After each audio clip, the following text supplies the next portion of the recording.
Okay, so I'm from Stapleton all day, every day. My name is Berry. Everybody in the streets call me by my real name, Berry. But the hood call me Bebo. Street name, you know how I go. The history of this Wu shit, more or less, it was a Stapleton thing. We was on our fucking smoking Bobby.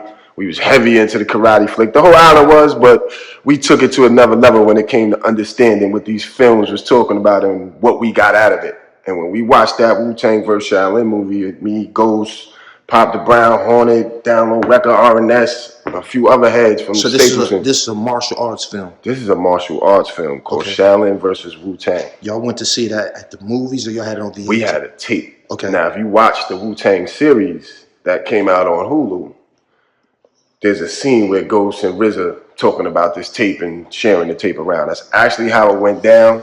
The specifics on who brought it to who, dudes argue. But end of the day, it was a Stapleton thing because we really felt that movie and we embraced it and embodied it in a sense that it reminded us of ourselves as Stapleton and Park Hill, where they 2 steps from us, but it's a whole nother neighborhood. Right. A lot of us families was tight, a lot of us was tight, but our neighborhoods didn't get along. So when shit jumped off, it's like, all right, I'm fucking your mans up, but me and you was tight. I mean, I spend the night at your house, you might do that. Right. So it was that type of relationship. So when we watched that Wu Tang vs. Shaolin movie, they weren't even allowed to talk to each other because they were in different factions of Kung Fu. Okay. And we visualized that the same. We didn't fuck with each other because we different factions of the projects. But at the same time, we was the same dudes. They left the island and used to go get in the shit in other boroughs, other states. We was a mirror of each other, but we just didn't get along. So they had some shit called DMD. That was the name of their crew, Dick 'em Down. And when you say they, I mean Park Hill. Okay. Stapleton was Wu Tang. And if you look on that first album, it says a DMD side and a Wu Tang side.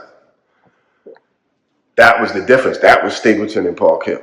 You know what I mean? So the coming together of the 2 squads, a lot of dudes went away and RZA and Ghost and dudes was able to come together. What happened was RZA was Switzerland. RZA used to live in between Stapleton and Park Hill in the house. Okay. So he was able to stay in the middle. Stay Switzerland. Yeah, he's Switzerland. He like, you know, I fuck with everybody, chill. Right. He ended up moving into the projects in Stapleton when he got a little older. He had an apartment, moved into the hood. This was at the height of Stapleton Park Hill War. Like the height, every shit was going down daily. To give you a little semblance of what it was, the Hill had the best weed on Staten Island. Everybody had to go to the Hill to get weed. Right. So for Stapleton, it was a walk, but we had to go right to go get weed because the beef was on. Okay. So when we went up there to go get weed, we went and, how could I put it, Shy? Army tactical movement. Right. Like we'd come up there 6, 7 deep, everybody armed. We in the building, go up the stairs. To go cop? To go get smoke. Because they be in the steps waiting on us. The person that you going to see ain't had no influence on this situation? The dread was just getting his money. The dread was getting his money. Okay. He ain't involved in the hood shit. He like, I'm here for this. All right. We all grew up together and went to school together, so we got issues with each other. You know how the shit be in the hood. But more or less, that's just to give you an idea how bad it was and how bad it got. When we did that, that's how we had to go get weed. So the beefs just kept building. Mind you, while all of this is going on, we all go to school together. We all still in high school. Fucking New Up High School, they had a beat room and a fucking mic, 808, all that in there.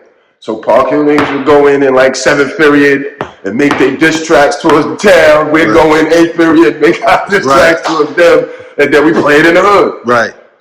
Who was winning?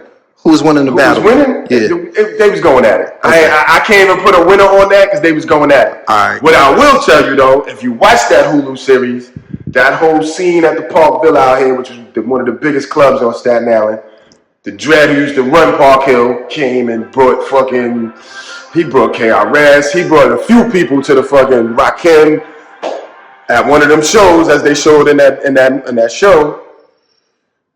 There was a rap battle. In that battle, you had a few of the fucking dudes from Staten Island who was top notch. But most of that was Stapleton and Park Hill. So the top 3 in that battle was Method Man, Pop the Brown Hornet, and Capadonna. OG. They won pretty much first and second. Okay. Cap took first place because he said the Dread's name in his freestyle. So he took first place out the gate. Pop and Ghost, because Ghost at the time, we used to call him Doug, short for Dougie Fresh, because he was a beast with the beatbox. And he could rhyme at the time. So he used to beatbox a lot for the team. So he was beatboxing for Pop that night. They won. Him and Meth, they won first place, and they split the $100 prize. Dusty gave, Kappa and Brown Hornet and fucking Ghost won, and they split that shit, 50-50 first prize, the $100 prize or whatever. On the show, it shows you that they all lost. But technically, all Wu Tang niggas won that show.